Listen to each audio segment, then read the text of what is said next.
Не знаю, как у всех у миллениалов, случился какой-то кризис, и я побежала по всем этим забегам, по якутским полумарафонам. И там одно из условий челленджа было как бы заниматься спортом 30 минут, от 30 минут каждый день, короче, на протяжении 75 дней. В школе, да, было «бегите», вот, а как бежать, как дышать? Что не надо бежать за толпой вначале быстро, типа.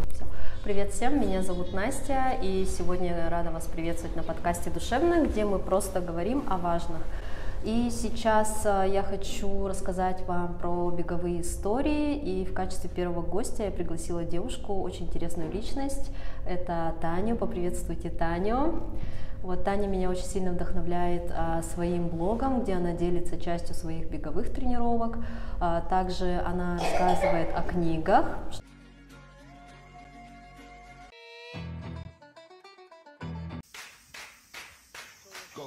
Мне очень интересно узнать про их детство. Что очень тоже интересно и важно. И у нас, кстати, еще есть Алюшка. Она неотъемлемая часть нашего подкаста. Это очень важно.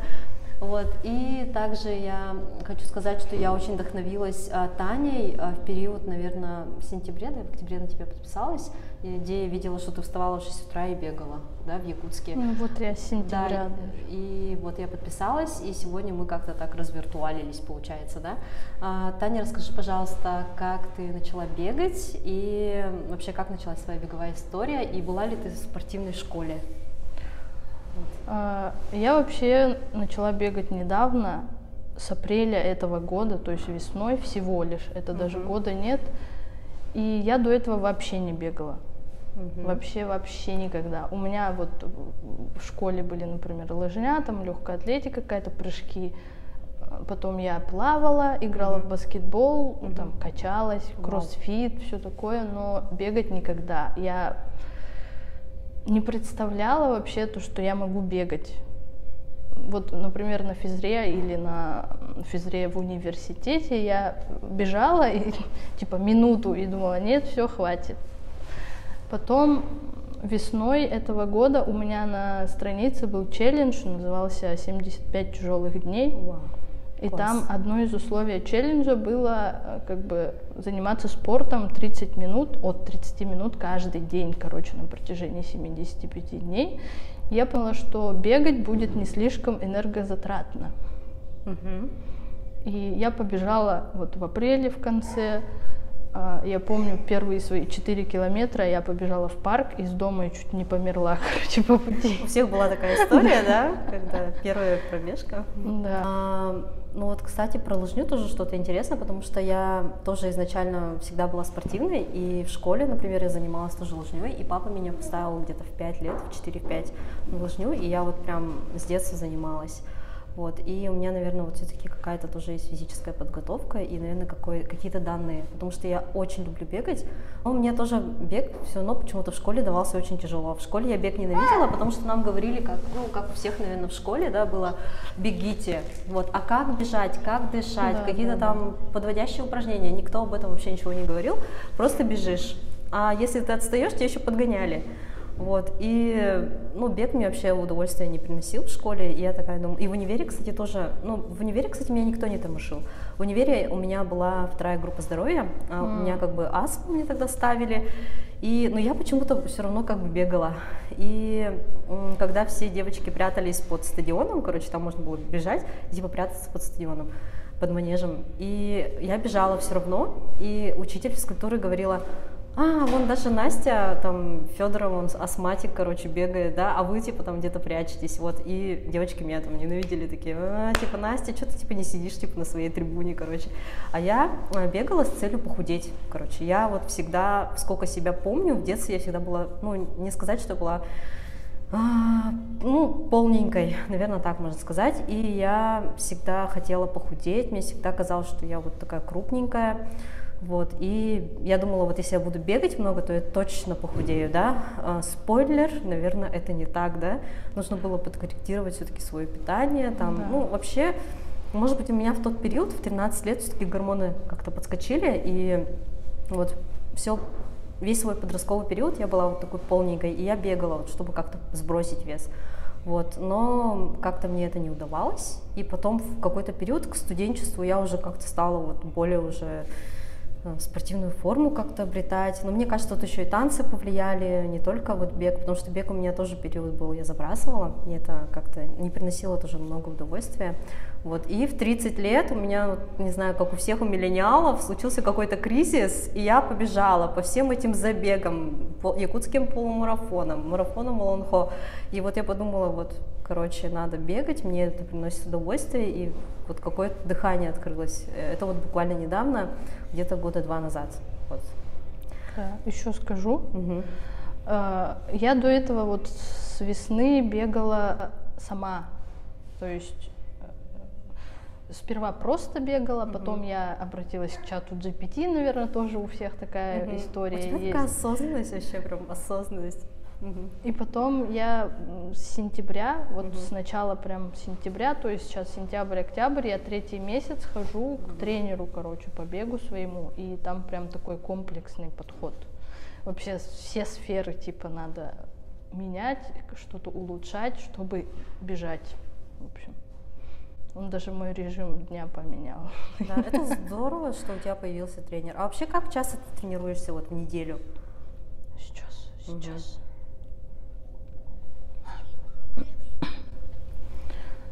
В неделю я тренируюсь 4-5 раз. 4-5, потому что у меня есть на часах, короче, тренировочная активность. И если она зашкаливает, то я 5-й раз не бегу. Вот, например, прошлую неделю это было 4 раза, позапрошлую 5 раз я бегала. 3 раза в неделю мы занимаемся с тренером в зале, в манеже, сейчас зимой, а летом обычно на улице тоже. И 2 раза у нас лонги на улице, короче, бегаем. Ну, либо тоже можно в манеж, если уже холодно будет. Да, я, кстати, вот, ну, покажем, да, что там твои лонги зимние вот эти сейчас. В кафе посидеть, расписаться и... Армянская, кортеж машин, лимузин, 5 геликов, 16 рейндж-роверов. Мы едем, батя вылазит со стволом, стреляет в воздух. Сейчас период, да, потому что я уже вот что-то побаиваюсь бегать, но сегодня попробую, сегодня вроде солнце, тепло, да, я, наверное, сегодня выйду.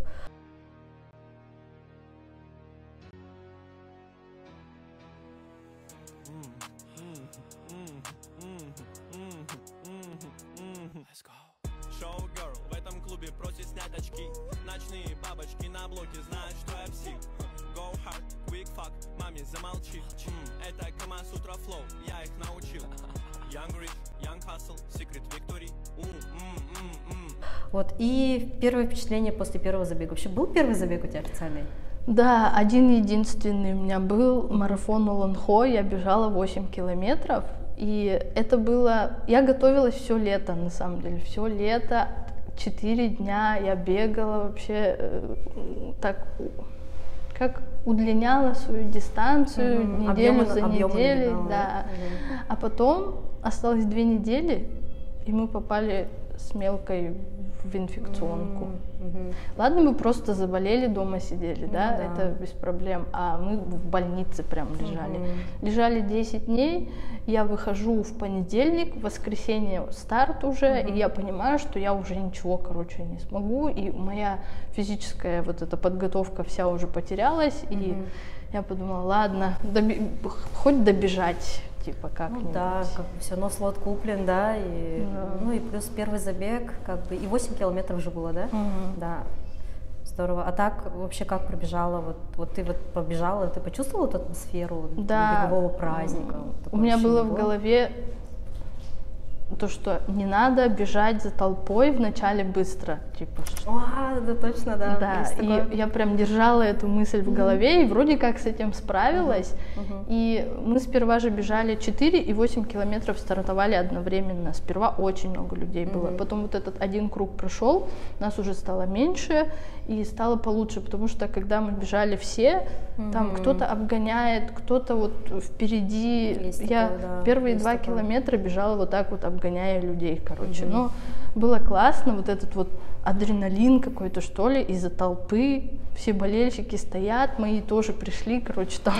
Это очень мило. Каждый круг такие, давай.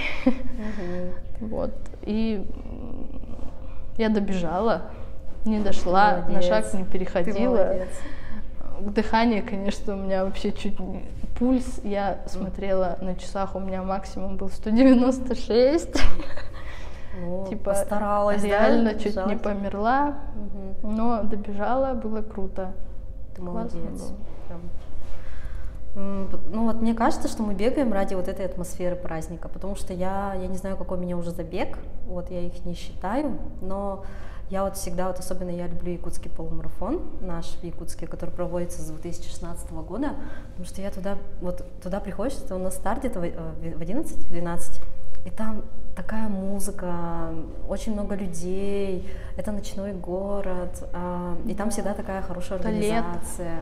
А? Лето еще. Лето, да, лето, тепло, и такой кайф прям, и вот вы бежите свою дистанцию, вот когда вот особенно вот эта сирена, короче, музыка, вы побежали, и ты прям, я даже порой, мне кажется, ну да, хочется улучшить свой результат в первую очередь, но я прям иду, чтобы насладиться, потому что таких беговых мероприятий на самом деле у нас, мне кажется, в городе, ну в этом году было очень много, честно, но раньше мне казалось, что вот за весь сезон беговой у меня был только якутский полумарафон, например, или там Skin Time забег, и все, например. А в этом году и марафон, Олонхо и так далее, поэтому очень круто. У меня есть история с якутским полумарафоном этого года, кстати. Давай. В общем, я уже тогда бегала, и я очень хотела на него попасть, но слоты же все разобрали уже давным-давно. Ну да, там надо успевать. И я искала перекупов. В общем, нашла я одну девушку, это было день в день. День забега? Да. Ну, Я бывает нашла такой одну момент. девушку, типа под ее именем, чтобы бежать. Потом я нашла няню для мелкой, с кем оставить, как бы, да. Но пока я думала, типа я, по-моему, 2 часа вот это все искала там, кому оставить дочку и все такое, чтобы точно. Я ей написала. За 2 часа до забега, что ли, еще прям? Нет, вот это вот я ей написала, и через 2 часа я ей написала, что я беру, типа. Она мне уже не ответила, короче. То есть она кому-то уже продала этот слот, и я не побежала, было так жалко. Ну, да, там надо успевать, потому что действительно вот эти слоты разбирают как горячие пирожки, особенно у нас в Якутске. Вот, и у меня еще есть вопрос, вообще какие у тебя есть любимые маршруты для бега у нас в городе Якутске? Сейчас я бегаю в парке всегда. То есть я бегу в парк, там 1 километр от моего дома, и 6 километров внутри парка вот этот лес. И потом как бы обратно домой. Потом летом я очень любила, Сергеляхское озеро называется. Сайсарское озеро очень любила. Потом я в Туймаде внутри вот... Стадион, да, Туймада? Да, стадион Туймада, внутри вот, где на улице, короче, там бегала. Потом, если мне прям было очень лень куда-то бежать, я бежала возле дома, вот озеро Талое. Но там говорят плохо. Я, по-моему, да, первый видеоролик мне попался, где ты бежала на озере Талом. Да. Ты, по-моему, там часто бегала, да? Да, я круги, вот в какое-то время я часто там бегала, круги вот так наматывала, не знаю, типа кругов 10, наверное, потому что он там 1 километр всего. Да, мало там. Там еще лестница дурацкая вот эта. Ой, это вообще СБУ, да, пошло в чат, да? Там темп вообще просто падает чуть ли не в 2 раза. А пульс вот так вот поднимается, да? Там еще вот с этой стороны, где лестница, дорога вот такая вот, как бы... Скошено, да? Там, по-моему, вообще как-то все вниз начало уходить, да? Я что-то в последнее время заметила. В общем, там нельзя бегать, не бегайте там. Понятно. Я вот в этом году открыла для себя озеро Сайсары, потому что на самом деле я жила там раньше, я родилась там и прожила все свое детство. И я помню, что это было крайне депрессивное место. Вот, и там вообще не было никакого общественного пространства, и вот для меня было в этом году большим открытием, что там появилась вот эта беговая дорожка, велодорожка, и то, что ребята вот в последнее время там очень много вот занимаются спортом, и это стало как место притяжения, да, для людей.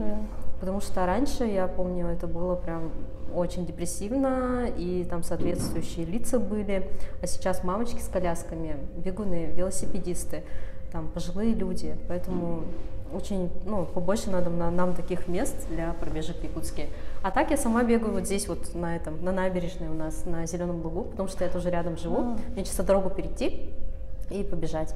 Вот. Но там иногда бывает пыльно с дороги, но я тогда вниз убегаю там, на зеленый луг. Я для себя Сайсарское озеро вообще открыла только в этом году.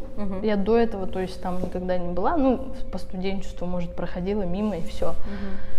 И тоже очень удивилась, что очень классно там стала бегать. Там, по-моему, 3,5 плюс-минус километров круг. Да, да. И я 3 круга там, короче, бегала. Ну, это максимум мой. 8-9, да, где-то выходила, наверное, да? 9 я 9? там бежала. Вообще, У меня был лонг. И сейчас я понимаю, что я бежала на высоком пульсе эти 9 километров. Потому еще. что ты тогда начинала без тренера, да? Да. А вообще расскажи, пожалуйста, про особенности вот тренировки с тренером и именно вот в команде, в команде с тренером и самостоятельные тренировки. Вообще ты любишь бегать одна или вот с кем-то вот в паре, например? Ну, например, без тренера я за пульсом вообще не следила. Я вообще не знала, что надо следить за пульсом. Ты просто бежала? Просто А у тебя бежала, тогда да. беговые часы были? Да, были. У меня показывало пульс, я смотрела на него и как бы ничего не видела. Потом, когда я начала бегать с тренером, он сказал, что нужно вот это именно прокачивать, бежать долго на низком пульсе, и потом постепенно темп типа мой будет увеличиваться. И сейчас, так как я состою в беговом клубе, я бегаю с девушкой одной, у нас темп одинаковый. И это прикольно, кстати. Как-то быстро время проходит, потому что мы разговариваем, что-то вот мотивацию друг друга поднимаем, типа такого. И очень мне нравится в компании бегать, оказывается. До этого со мной никто не бегал. Ну да, в принципе, если у вас одинаковый темп, то это очень удобно, потому что у меня есть подруга, которая бегает полумарафоны и марафоны, но у нее очень крутой темп, и ей вот чисто со мной, если честно, неинтересно тренироваться, Ну, потому что она вот где-то там, а я где-то еще вот здесь. Например, у меня темп 6:30, ну лучше может быть 5:40, но это мне надо очень постараться, ну в принципе не то, что постараться, но вот в начале может быть 5:40, а потом постепенно у меня как-то 6:20, 6:30 и уже там до 7 может дойти. Вот ей со мной, у нее темп, например, 4:30, да, вот ее темп 4:35, да, например, 5:30, ей со мной вот как бы неинтересно, и мне вот с ней будет очень тяжело, например, тренироваться, поэтому в этом плане я как-то предпочитаю одна тренироваться. Но мне кажется, если будет человек вот с моим темпом, да, то мне, может быть, немножко даже прибавится кайфа бегать с кем-то, потому что я тоже вот, либо вот у меня есть уже одна подруга, которая только вот, ну она не бегает, но бегает так, ну давай я с тобой могу побегать вечером, да, но темп у нее, например, ниже, чем у меня, и мне, например, приходится, ну, мне вообще не влом, как бы бежать медленно, как бы я могу побегать медленно, и зато я с ней проведу время, пообщаюсь, вот, но постоянно так тренироваться я тоже не смогу, как бы, и кого-то ждать, и медленно бежать, тоже мне как-то вот, поэтому классно, когда у вас как минимум темп совпадает, вот, и тренировочный план может быть, вот, и почувствовала ли ты разницу, да, получается, с тренером и когда ты одна?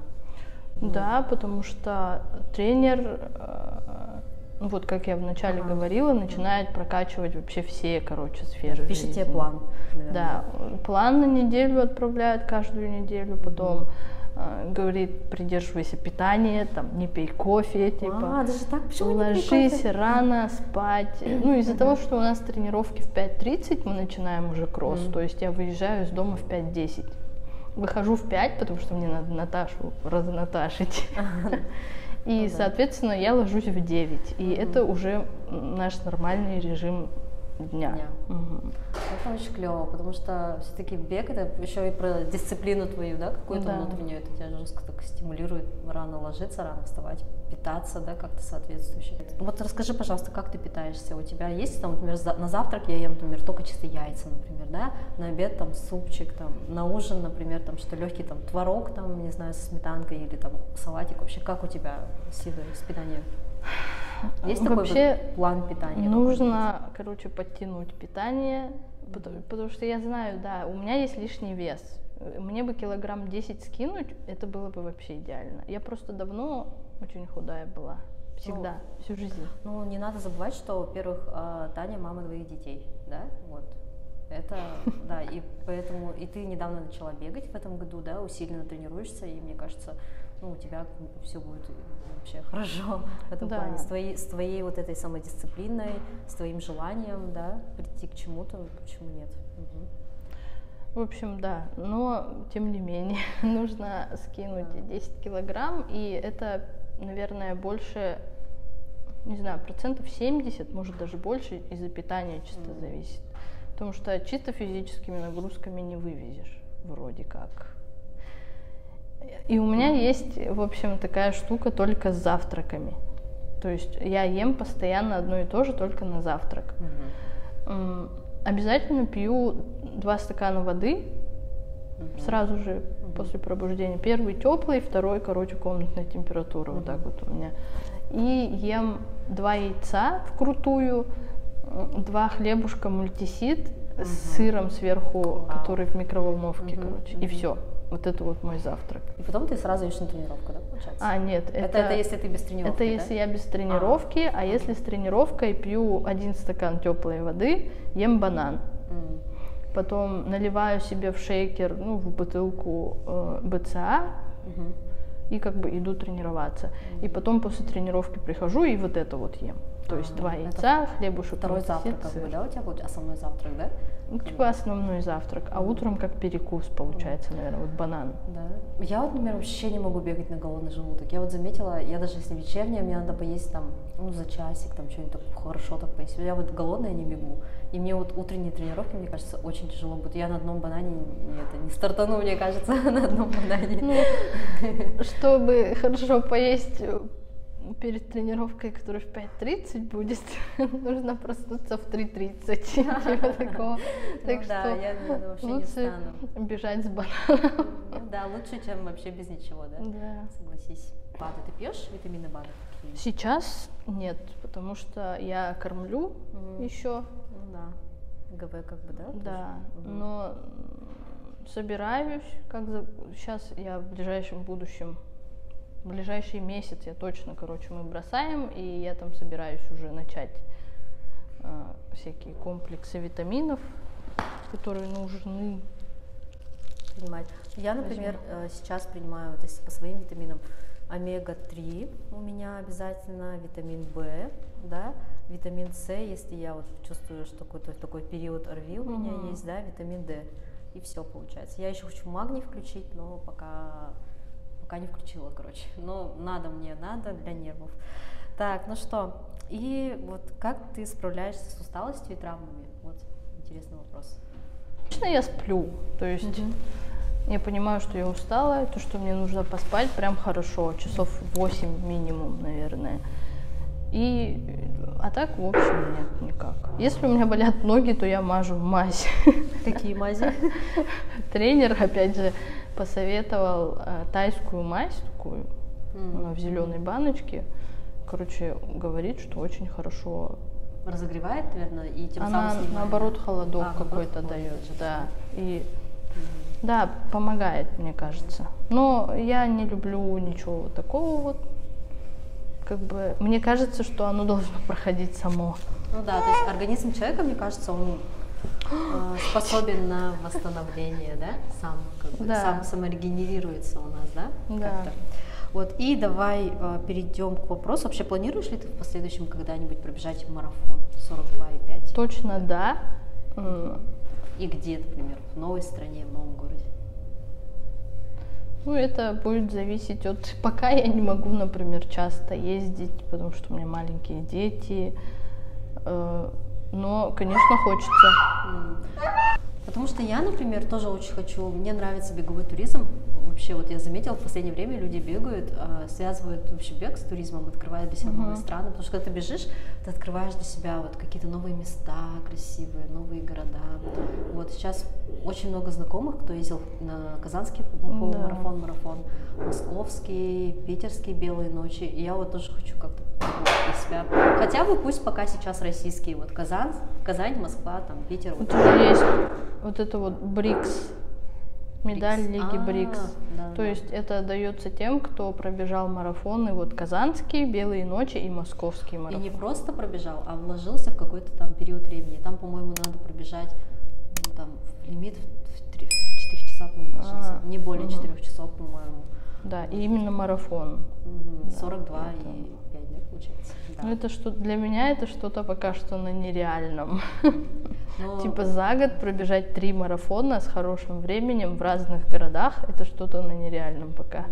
Но ты же сейчас поставила у себя новую цель, по-моему, я видела у тебя там прям на блоге написано, да? Какая у тебя цель сейчас? Я планирую в этом году, не в этом, в следующем году пробежать полумарафон. То есть впервые вообще, до этого я не бегала полумарафоны, десятки даже не бегала. Вот, и сейчас готовлюсь и пока выбираю, где я буду бежать. Но, скорее всего, здесь, скорее всего, вот марафон Улан-Удэ, вот как раз таки, да, который или якутский будет... полумарафон. Кстати, вот... Он слишком рано. Рано, да? В 2026 году же у нас юбилейный будет, 10-й, по-моему, якутский полумарафон, если я не помню. Ну, если я как-то вот вспоминаю так, по-моему. И мне кажется, если это будет юбилейный, то там будет прям что-то очень масштабное, очень крутое. Вот. Поэтому очень круто. Врывайтесь в бег, да? Так, что еще? Вот, о чем твой блог? И вообще стала ли ты узнаваема? Вот я сегодня рассказала мне Таня историю про то, что ей подписчица отправила подарок уже. Расскажи, пожалуйста, вообще как твой блог повлиял на твою жизнь? Вообще у меня блог про бег сейчас в основном, а до этого у меня были разные темы, но как, в общем, позиционирую как лайфстайл-блог, а моя жизнь это, короче, бег, дети и все так, мои будни какие-то, да.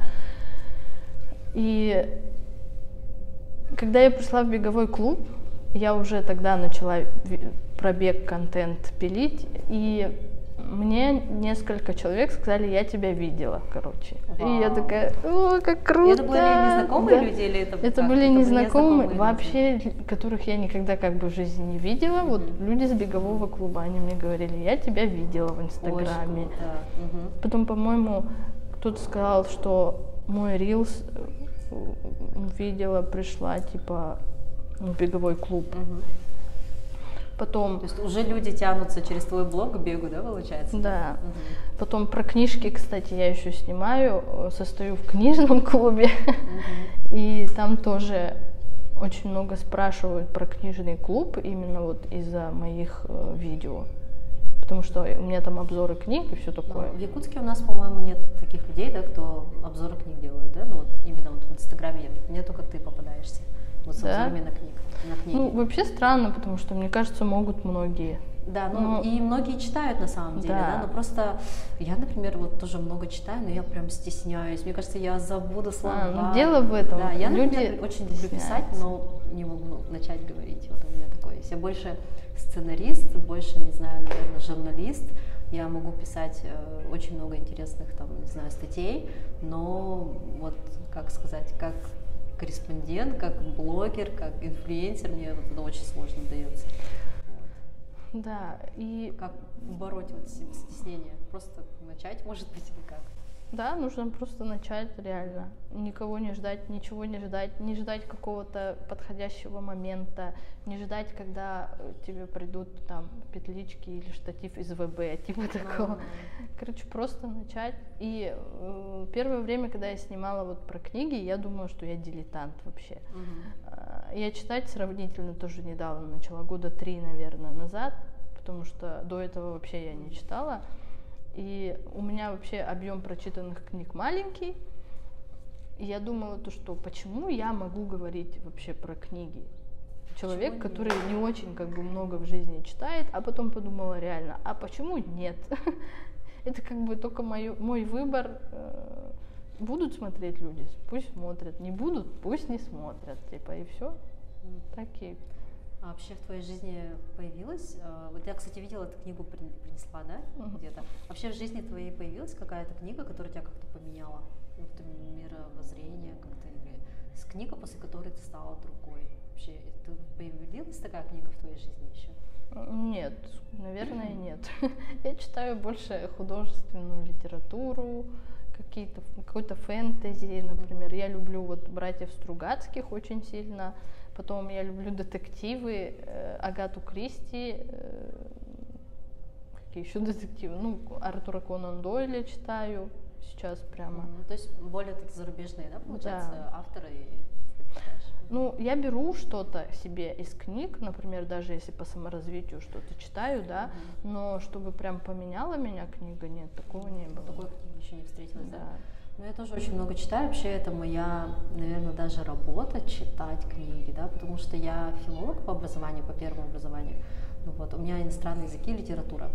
Но я помню, я в школе еще очень любила читать, ну, как любила, заставляли читать классику, русскую литературу, но она мне нравилась, вот, я ее любила читать. Потом я поступила в университет, и там уже вместо русской литературы мы начали читать зарубежную литературу. И я вот подсела на это, и я вот до сих пор не представляю своей жизни без книги. Я вот обожаю, не знаю, у меня Сомерсет Моэм, да, не знаю, кто еще. Вот я недавно читала книгу Мартина Идена, вот, который Джек Лондон, да, кстати.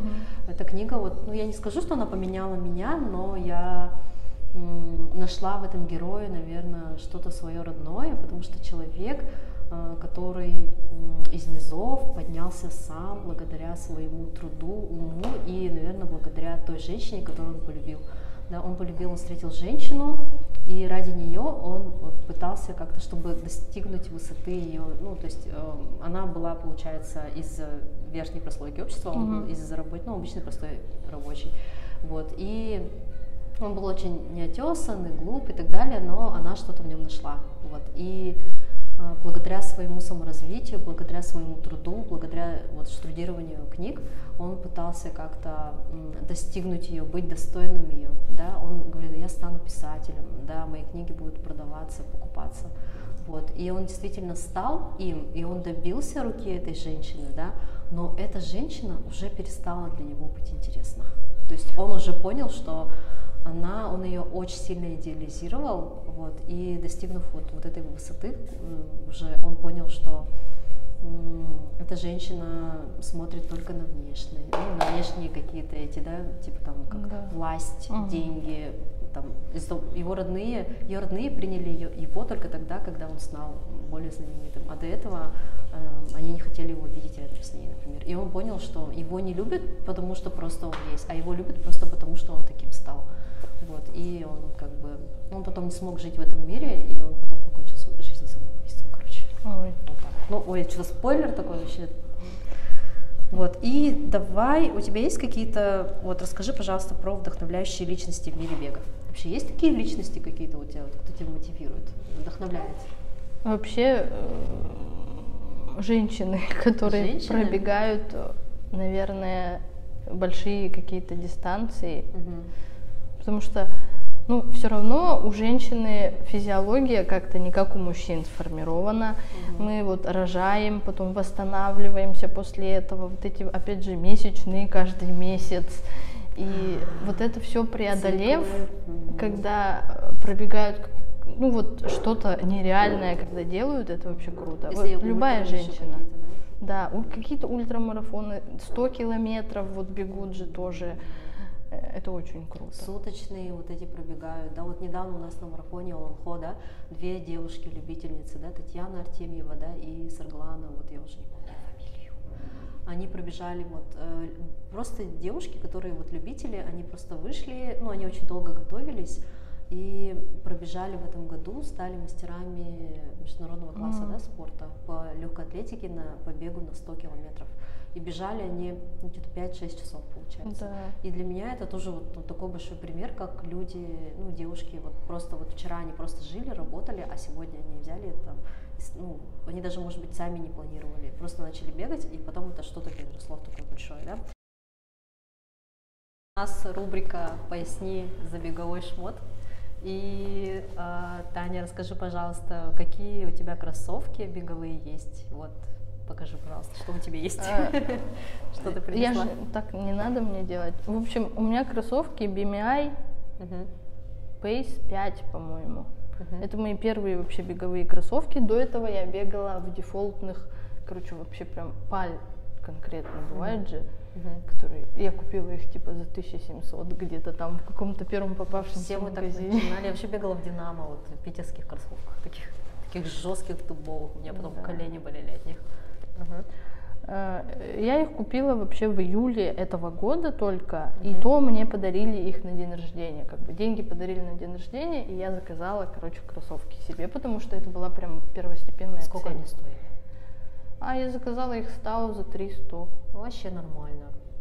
Доставка где-то тоже 500 рублей вышла. Здесь, если что, они продаются 11,5. У нас есть в городе магазин BMI. Это китайский бренд, очень сейчас популярный. Да, у меня, кстати, от них вот это лонгслив от них. BMI, напишите нам, мы уже вас рекламируем. Нам никто не платил за это. Потом у меня есть вот трейловые кроссовки, и я их купила недавно тоже, месяц, наверное, есть, нет, специально, чтобы бегать на улице. То есть у них тут пена тоже хорошая, амортизирующая, протектор хороший, чтобы вот в такой снег как бы не наебнуться где-нибудь. Тут у них Gore-Tex, и они дышат все равно. И вот, удобные тоже. Класс. Не скользко? Вообще Нет, нормально, да, держи. хорошо, да. Вау. Ну, у меня тоже есть 2 пары кроссовок. Вот эти кроссовки, я не знаю, сколько они пробежали уже. Ну, наверное, это у меня, получается, Asics гель Каяна 27. Вот их вот уже вот сшию буквально, да. Они у меня, получается, уже пробежали около 1000 километров, наверное. Очень классные кроссовки, но они для меня в последнее время стали жестковаты. Мне кажется, что есть какой-то период, когда кроссовки мягкие, ну, когда кроссовки вот есть какой-то особый километраж у каждого вида кроссовок. И мне кажется, у этих кроссовок уже как бы видимо, то ли пена уже стала жесткой, то ли что, но мне прям в них уже как-то жестковато бегать стало. И поэтому я сейчас в них бегаю только в манеже на мягком покрытии. На улице я бегаю сейчас в этих кроссовках, я не знаю, видно их или нет, я, короче, попытаюсь их как-то снять. Это мои новые кроссовки, они пробежали сейчас около где-то всего 200 или, 200 километров, скажем. Я их купила в этом году весной. Вот это гель Каяна, у меня все Asics, Asics гель Каяна 30-е, получается. Вот, я их купила, и у них вот мощная такая пена, и я бегаю в них на улице. И в помещении, мне кажется, из-за этой пены слишком она мягкая. Я в них предпочитаю бегать на улице все-таки. Вот, и я заметила, что прям чувствую очень хорошую амортизацию. Когда я бегу, я как будто вот это уже не так сильно амортизирует, очень сильно вот ударная нагрузка чувствуется, а в них прям очень мягко. Еще у меня, кстати, киста пояснично-крестцового отдела, мне вообще врач, невролог, она запретила мне бегать, ну и как запретила, она порекомендовала мне заняться силовыми. Она говорит, вам надо ходить на силовые, вот именно работать со штангой, чтобы накачать спину. Вот, чтобы у вас было меньше нагрузки, либо купите очень хорошие кроссовки, которые будут как бы ударную нагрузку как-то на себя брать. Вот, и поэтому я взяла эти кроссовки, и они со своей функцией справляются хорошо. У меня спина, не сказать, что она прям совсем не болит, но она болит меньше. По крайней мере, я надеюсь, что это не от этой, не от ударной нагрузки. Вот, и давай определимся с часами. Какие у нас часы? У тебя какие часы? У меня Coros Pace 3.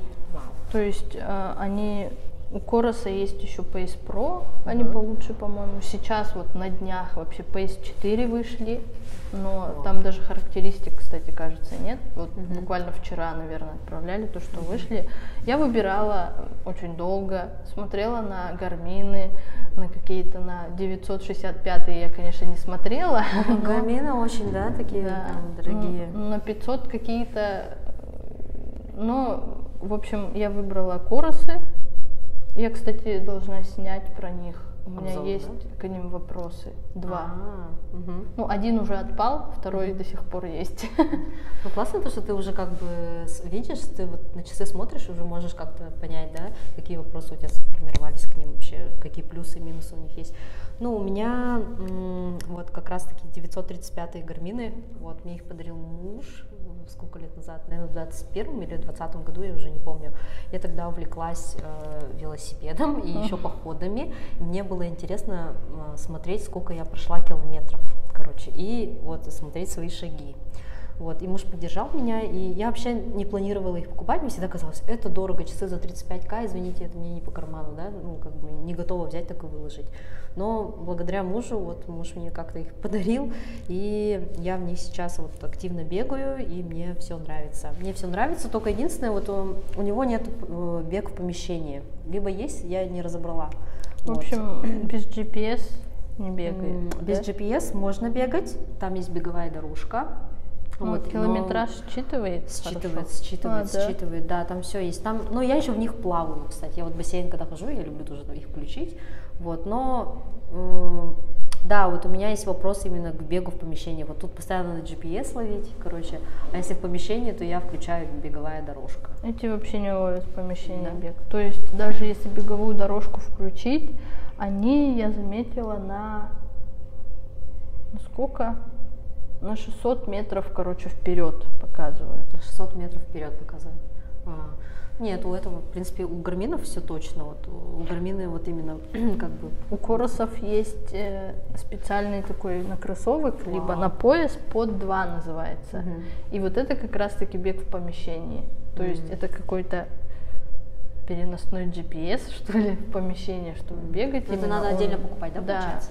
Он отдельно, это он в ТАО стоит типа 7 с лишним, а где-то, если в России его брать, то, наверное, тоже там 2-3 раза. А еще у тебя что-то есть, беговой дневник, да, по-моему? Пульсометр.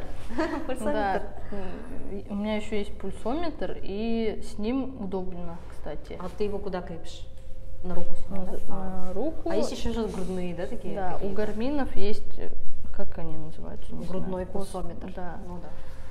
И на часы передается быстрее пульс. То есть, если с часами бежишь, пульс смотрит, например, и бежал быстро, замедлился, у него там опаздывает, не знаю, секунд на 10, да, например, а вот это прям моментально передает. И некоторые говорят, что он показывает пульс меньше, то есть часы как будто завышают пульс.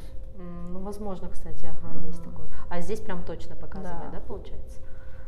Ну, иногда, ладно, еще слетает. Говорят, вот грудной пульсометр, он самый точный. Самый точный. Но к нему, мне кажется, тоже надо привыкнуть, да, вот, чтобы да, бегать, говорят, что он натирает. Натирает, да, ну, тоже как-то, особенно если ты бежишь какие-то вот, длинные дистанции, да. Особенно, да.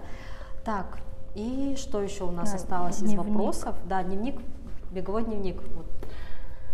У меня есть беговой дневник, я его веду недавно тоже, короче, с тех пор, как пришла в беговой клуб, с 28 сентября. Какой у тебя красивый почерк, надо обязательно показать. Ага, да, сейчас, минуточку. Какой у тебя красивый почерк вообще, суставная разминка, да? Ну, сюда, короче, мы пишем, я пишу дату, время, то, что мы делали, потом кросс, например, растяжка, СБУ, ускорение и свое состояние обязательно. То есть я... Так лаконично еще пишешь. Ну, как Спасибо. Я бы там, если писала про свое состояние, то только на 2 страницы бы у меня вышло. Только про мое состояние. Ну да, мне мало места, кстати, тут писать. Это вот все тренер, да? Это все тренер требует. То есть я вот так отслеживаю свой прогресс, и состояние тоже я пишу, например, если на улице бегала, температуру воздуха, потом в чем я была, замерзла я или нет, в общем, вот. У тебя очень профессиональный подход. Очень удобно, мне кажется.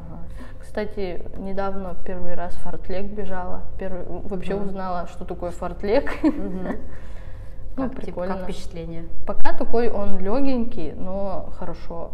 Как будто начали быстро бегать. Потому что у многих бегунов с фортлеком не очень хорошие такие ассоциации. Им кажется, что фортлек это прям что-то такое, прям, очень такая сложная тренировочка.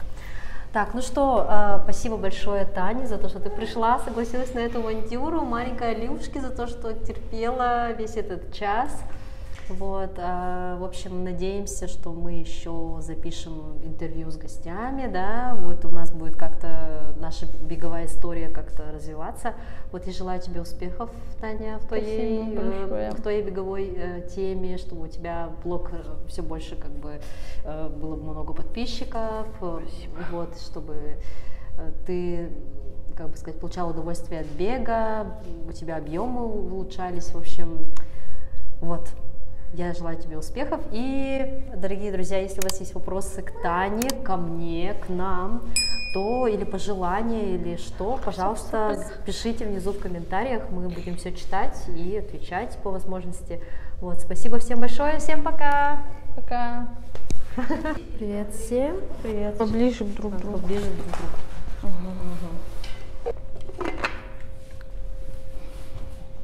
Этот маленький стул — невыигрышная позиция для всех.